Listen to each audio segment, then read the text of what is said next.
Hello everyone, and welcome back to the Beatles Forever. So we're nearing the end of Peter Brown's book, The Love You Make, and it's been quite a ride with the Beatles and all who orbited with them. So today we'll find out what happened in the last days of the Beatles as a group, and it'll be through the eyes of Peter Brown. We'll have to find out for ourselves whether we believe what he says or not. So let's find out what happens next. October 1968, there was gossip about Yoko being pregnant with John Lennon's child. The public was angry, fans along with their parents.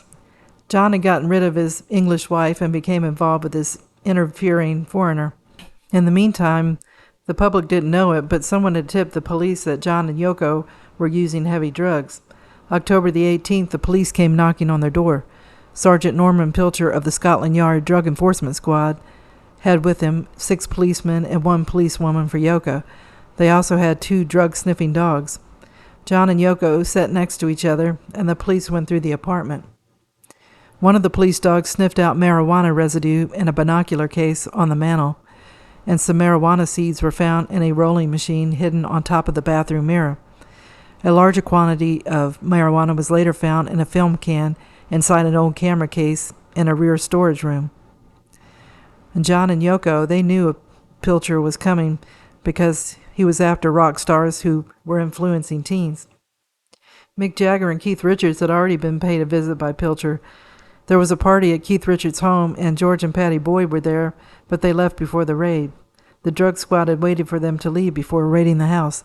This may have been in deference to Brian Epstein's reputation, as well as David Jacobs' expertise as a lawyer. Both of them were dead by this time, so it was open season on pop stars. Peter Brown was at a rehearsal hall watching Mary Hopkins prepare for a TV show when he got an emergency call from Neil. Neil had called John's house, and a strange man answered, and he put John on the phone, and Neil had to cancel the press conference for that day. And when Peter got there, John and Yoko were being formally charged with possession of and a charge of willful obstruction of search. John was dressed in a black army jacket, black pants, and white sneakers, and he was white with fear and chain-smoking cigarettes.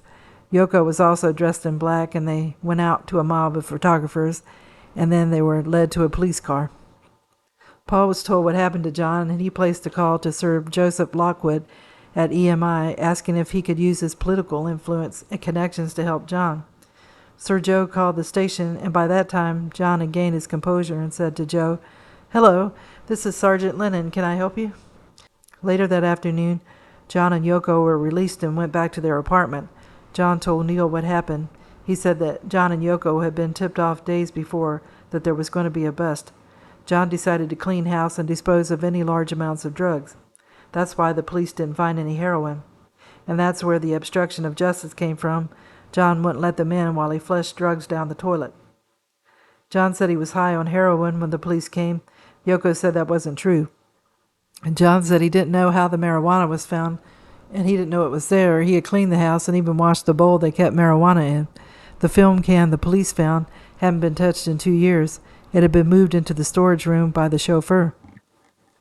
A few hours after the arrest, Yoko had a miscarriage and was confined to bed.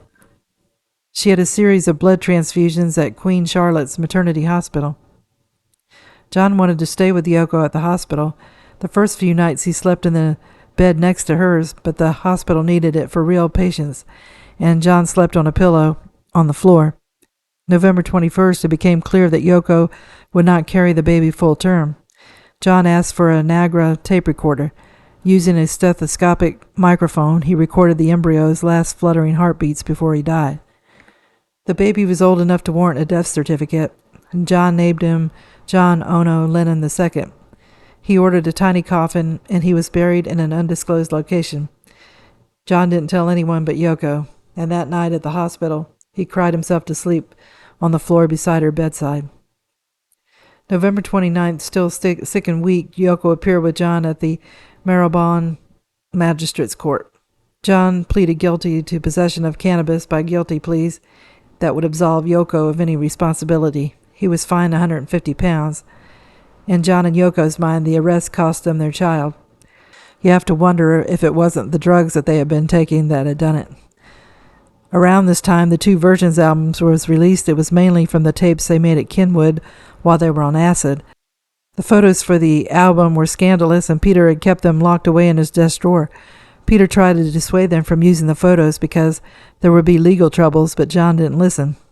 The photographs were taken in the basement bedroom of the Montague Square apartment by remote control camera. Paul McCartney hated the cover. He took it as a personal affront, probably why John did it. And when Ringo saw the photographs, he rolled his eyes and told everyone not to get upset. It's just John being John. Sir Joe tried to talk them out of it. Yoko said it was art, and Sir Joe said, then why not show Paul in the nude? He's so much prettier. Joe said he couldn't have that cover on an EMI record. It then went on the Apple label and distributed by track. The album was wrapped in brown wrapper and treated like pornography. People everywhere wondered why John would do that. The day the album was released, Harry Pinsker, head of the Beatles' accounting firm, resigned his position. He didn't want to be associated with the group. He was the first of many supporters and friends to break away. December the 4th, 1968, the Apple staff got a memo from George Harrison.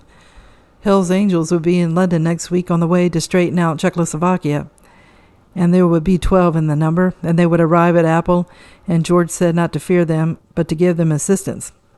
George had met a Hell's Angel man named Frisco Pete on the Haight-Ashbury street corner, and George had invited him to London. Luckily, 12 didn't come, just 2, Frisco Pete and his pal, Billy Tumblewood. The others were refused visas because of pending criminal charges against them or because they were out of jail on probation. They brought with them their motorcycles, which were shipped collect at the cost of £250, which Apple paid for. They had an entourage of smelly, stone, long-haired California hippies and bells and love bees. They arrived and met up with Peter and Derek, and Peter shook hands with Frisco Pete and said to him, "It's a pleasure to make your acquaintance, I'm sure." And then Peter left the room, and Derek headed for his Scotch and Coke. That New Year's was kind of sad. Things weren't what they used to be. It had been a New Year's Eve tradition to have everyone gather together, frequently at Cilla Black's apartment on Portland Place. Those times were warm and noisy. But this time, Cynthia was gone, and Brian was gone, and John and Yoko didn't show up. Ringo was getting bored with Maureen, and Jane Asher was missing. Linda had taken her place. George and Patty were having a hard time. George was seeing a lot of women on the side, while Patty stayed home and played a good housewife. They spent New Year's Eve arguing. By midnight, Patty was locked in the bathroom crying. January the 2nd, the Beatles gathered to work on the new album, originally called Get Back and later named Let It Be. Get Back was Paul's idea. Paul didn't like the band had stopped touring. The lost contact with their audiences he thought was a mistake. The huge tour wasn't well received by the other Beatles. Instead, they decided to have a documentary filmed, and this would be of them making the album with a single live performance. John said it was hard to get into it, and there was a dreadful feeling in Twickenham Studios, being filmed all the time, and Paul was like the teacher, coaxing them to work. He would tell John, George, and Ringo just what to play on each song, explaining each drum set, guitar line, and vocal. He acted like they were his backup group. This had me remembering a Dick Van Dyke episode when a magazine writer was going to be in the room to see them working. So Dick, Sally, and Buddy, they knew they were being watched, and they couldn't help but show off and try to be the leader. So I think that's what happened to the Beatles with this documentary. 10 days in the studio, they played songs from their roots, Johnny B. Good, Roll Over Beethoven. Not much else was done. They all agreed that Twickenham was impossible and that they should move to either EMI's Abbey Road studio or the newly built Apple studio in the basement of Apple. When they got to Apple studio, they were shocked to find out that the 78-track studio that Magic Alex was building wasn't ready. There wasn't 78 tracks. There weren't any tracks. He was supposed to be building them from scratch, and they weren't installed. They came from a German manufacturer, not being made by Alex. The heating and ventilating equipment for the building was located in the corner of the studio, so it made it too much noise to record in there. Alex had forgotten to install an intercom system between the studio and control booth. So they brought in a team of acoustical experts and sound technicians and corrected the problems, and a mobile unit was moved in to record on. The Beatles returned to the studio and laid down some basic tracks. So this is when Paul stopped everything and said, "We've been going round and round for an hour. I think it's a question of either we do it or we go home." Then he told George how to play the guitar, and George got offended, and after they all broke for lunch, George went to his home in Esher, and he told Patty, "I've quit the group. The Beatles are over." So George did the Ringo thing and sulked at home for a few days. So the recording and filming in the meantime was delayed. And when they had a business meeting a few days later, George showed up with the rest of them like nothing had happened. The final concert wasn't held in a grand location, but on the rooftop of 3 Seville Road. It was bitterly cold, and they played a few numbers and gave a great performance. It was the last public performance by the Beatles. At the end of the filming, they had 29 hours of raw tape and 96 hours of sound film. The film, the tapes, the bad vibes all went on a shelf for a long, long time. Nobody could look at it. John said, "I really couldn't stand it. But we do know now that from the Peter Jackson film, there were more good times shown than what Peter mentioned or John." So Apple business wasn't doing very well. There was too much spending. Peter said if there had been a ringmaster to run the show, things wouldn't have been so bad. The money was just seemingly flushed down the toilet. The Beatles had spent £400,000 on investments, usually on undeserving or far-fetched schemes. Then the Beatles had overdrawn their company accounts as well.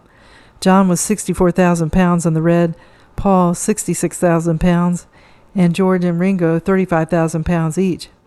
The liquor flowed, there was fancy lunches from the cordon bleu chefs, caviar was stocked at all times for Yoko, and the charge account of Fortnum and Mason was used daily. Magic Alex had produced nothing of value.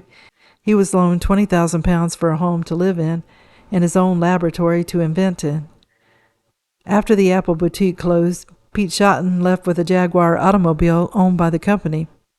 It was missing for months before anybody noticed.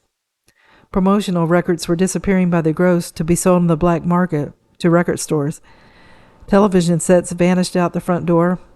Messenger boys were stealing by peeling the lead roof right off the building and hauling it out the front door in huge sacks to be resold to metal dealers.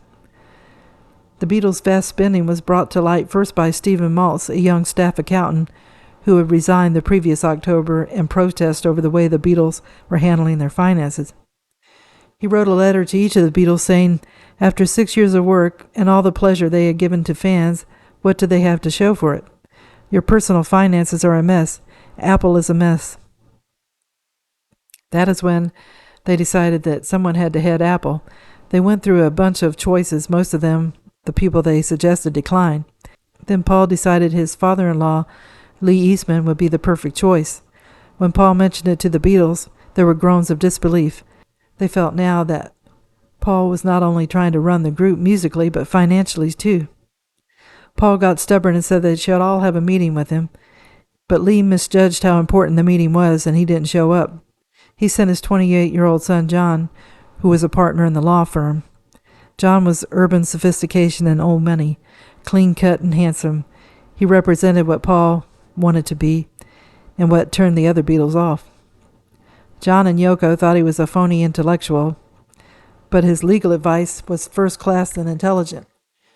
He suggested that the very first thing they needed to do was buy NIMS, which was now renamed Nemperor Holdings. So Clive Epstein was desperate at this time to get the company off his hands. The death taxes were due March 31st, 1969, and there was little ready cash to pay for it. John